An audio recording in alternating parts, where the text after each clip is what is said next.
Welcome dear students, myself Rajesh Arora. और आज मैं एक बहुत ही इंटरेस्टिंग मॉलिक्यूल की केमिस्ट्री डिस्कस करने जा रहा हूँ, जो कि मॉलिक्यूल आजकल बहुत ज़्यादा चर्चा में है and it is hot favourite molecule now days. It is hydroxy chloroquine. Hydroxy chloroquine आजकल कोविड-19 के ट्रीटमेंट के लिए इस्तेमाल होने की चर्चा में है। हालांकि ये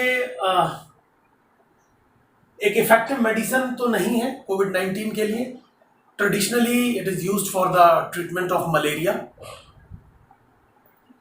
लेकिन ऑफ कोर्स इसका कुछ ना कुछ पॉजिटिव इम्पैक्ट ज़रूर होगा उसको सप्रेस करने में, या कुछ ना कुछ उसकी एफिशिएंसी को घटाने में, तो जिसकी वजह से दिस मॉलिक्यूल जो है वो बहुत ज़्यादा आजकल चर्चा में है। और हम यूएस प्रेसिडेंट ट्रम्प की ईगरनेस देख ही चुके हैं इस मॉलिक्यूल के लिए।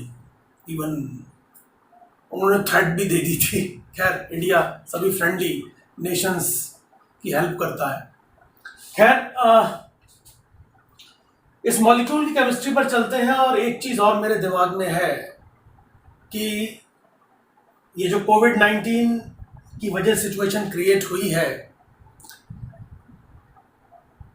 मुझे लगता है कि ये क्वेश्चन एक बहुत ही हॉट फेवरेट डिफरेंट कंपटीशंस में हो सकता है, ना केवल इंडिया में, like IIT JEE medical, that is NEET, और इस तरीके के कंपटीशंस जो भी हैं, और वर्ल्ड वाइड मुझे लगता है कि वेरियस जो कंपटीशंस हैं उसमें ये क्वेश्चन, ये मॉलिक्यूल जो है बहुत एज ए हॉट फेवरेट, जैसा कि मैं कह रहा हूँ, क्वेश्चन के तौर पर इसमें से डिफरेंट एस्पेक्ट्स को पूछा जा सकता है। तो now let us see what are the possible questions जो कि इससे बनाए जा सकते हैं। पहला क्वेश्चन जो इससे बनाया जा सकता है, जैसा कि हम जब इस मॉलिक्यूल को देखते हैं तो पहला क्वेश्चन हमारे दिमाग में आता है या पूछा जा सकता है कि whether this compound is aromatic or not. Determine this hydroxychloroquine is aromatic or not. And the answer is yes, it is. हमें क्लियरली यहाँ पर हकल रूल फॉलो होता हुआ नजर आ रहा है। 10 पाई इलेक्ट्रॉन्स का ब्यूटीफुल डेलोक्लाइजेशन है। क्विनोलिन रिंग है। ये क्विनोलिन जो मॉलिक्यूल है इसके बारे में हम पहले से जानते हैं। लिंडलार कैटलिस्ट जो कि ट्रिपल बॉन्ड के सेलेक्टिव रिडक्शन के लिए यूज होता है, उसमें this is used as a poisoning agent. तो हमें यहाँ पे क्लियरली नजर आ रहा है 10 पाई इलेक्ट्रॉन्स का delocalisation, the flat molecule, and it is aromatic. तो पहला जो सवाल, इसमें छोटा सवाल पूछा जा सकता है कि आइदर इट इज एरोमेटिक और not, and answer is yes. दूसरा सवाल जो इसमें पूछा जा सकता है, जिसके चांस बनते हैं कि whether this molecule is going to show the optical activity और नॉट। क्या ये मॉलिक्यूल ऑप्टिकल एक्टिविटी, प्रकाशिक समावयवता को शो करेगा? And the answer is yes, it is going to show the optical activity. हम यहां पर क्लियरली ऑब्जर्व कर सकते हैं, this is a chiral centre, this is a chiral centre,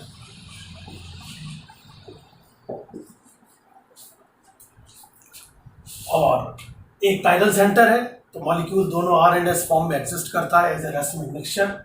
so of course this compound is optically active.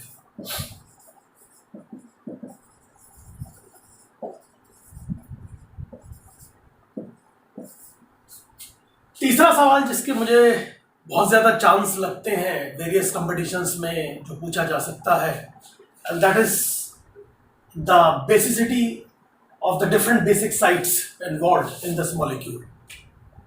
Overall, this molecule is a poor base.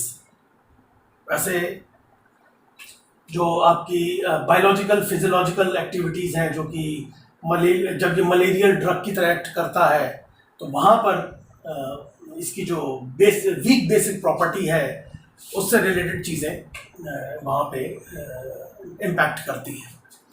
But यहाँ पर हमें clearly नज़र आ रहा है कि we have got 3 basic sites, 3 nitrogen है, सभी के पास लोन पेयर है, and they can act as Lewis base as well as Bronsted Lowry base.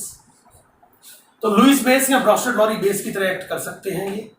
तो एक अच्छा सवाल ये बन सकता है कि तीनों जो बेसिक साइट्स हैं उनका बेसिक ऑर्डर या बेसिक स्ट्रेंथ बताएं, या ऑल्टरनेटिवली इसको ये भी पूछा जा सकता है where protonation can take place fastest, protonation सबसे तेज कहाँ पर होगा? Obviously the strongest basic site will be protonated fastest. तो यहाँ हम क्लियरली देख सकते हैं कि ये वाली नाइट्रोजन है, इसमें ये लोन पेयर इस पिरिडीन रिंग के साथ डिलोकलाइजेशन में इन्वॉल्व है, और अगर डिलोकलाइजेशन में इन्वॉल्व है तो वी कैन इजीली एक्सपेक्ट कि ये आसानी से डोनेट नहीं हो पाएगा। तो this is a very poor basic site. अगर इसके कंपैरिजन में हम इन दोनों बेसिक साइट्स को देखें तो हमें यह क्लियरली नजर आ जाएगा कि ये दोनों लोन पेयर लोकलाइज्ड हैं, और ऑब्वियसली लोकलाइज्ड लोन पेयर का डोनेशन एक डिलोकलाइज्ड लोन पेयर के कंपैरिजन में फास्ट होगा, प्रोटोनेशन फास्ट हो जाएगा, and therefore these 2 basic sites are more prone for protonation as compare to this site. यानी कि इजी वर्ड्स में कहें तो इन दोनों की बेसिटी इससे ज्यादा है। अब अगर हम इन दोनों बेसिक साइट्स की बेसिक स्ट्रेंथ को कंपेयर करना चाहें तो यहां पर हमको ये ऑब्जर्व करना पड़ेगा कि जो इन नाइट्रोजन के पास लोन पेयर है वो किस हाइब्रिडाइज्ड ऑर्बिटल में है। तो जैसा कि हम देख पा रहे हैं यहां पर this nitrogen is sp2 hybridised and therefore this lone pair lies in sp2 hybridised orbital, और यहां पर ये नाइट्रोजन sp3 हाइब्रिडाइज्ड है, इसलिए ये lone pair sp3 hybridised orbital में है। और अगर हम हाइब्रिडाइज्ड ऑर्बिटल्स का साइज कंपेयर करें तो sp3 hybridised orbital is bigger in size as compare to sp2 hybridised orbital due to less s content. s orbital का परसेंटेज कम होता है sp3 हाइब्रिडाइज्ड ऑर्बिटल में, इसका साइज बड़ा होगा और इसका साइज छोटा होगा। तो बड़ी सिंपल सी कहानी है कि when this lone pair lies in a smaller orbital, so obviously ये जो लोन पेयर है ये इस नाइट्रोजन के न्यूक्लियस के ज्यादा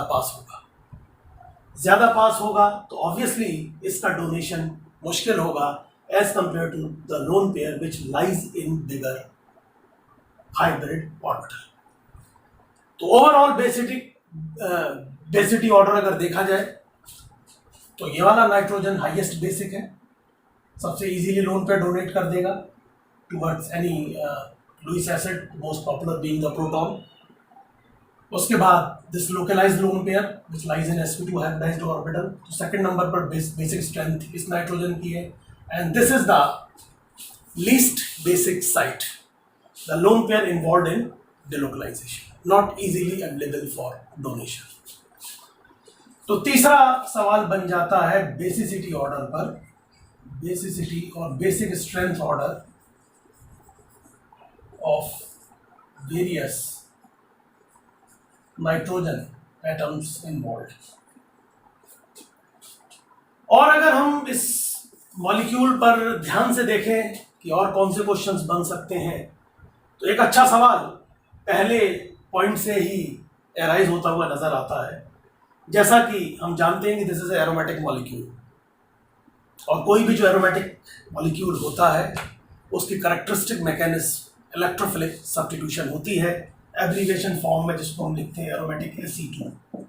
तो एक छोटा सवाल ये पूछा जा सकता है कि whether this molecule is going to give the electrophilic substitution or not. Yes, it is, since the molecule is aromatic, hence it is going to give the electrophilic substitution reaction।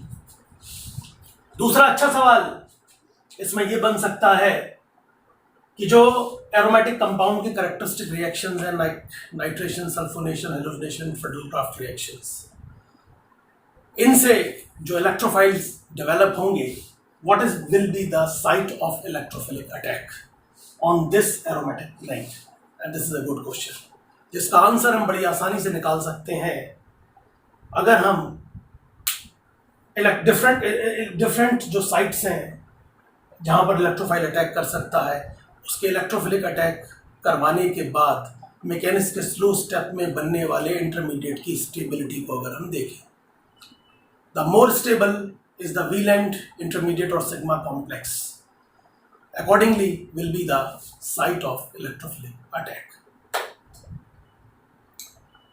तो डियर स्टूडेंट्स, इसमें जो various question जो कि आजकल बहुत चर्चा में है, ये जो मॉलिक्यूल हाइड्रोक्सीक्लोरोक्वीन इसमें जो बन सकते थे, वो मैंने यहाँ पर डिस्कस करने की कोशिश की है।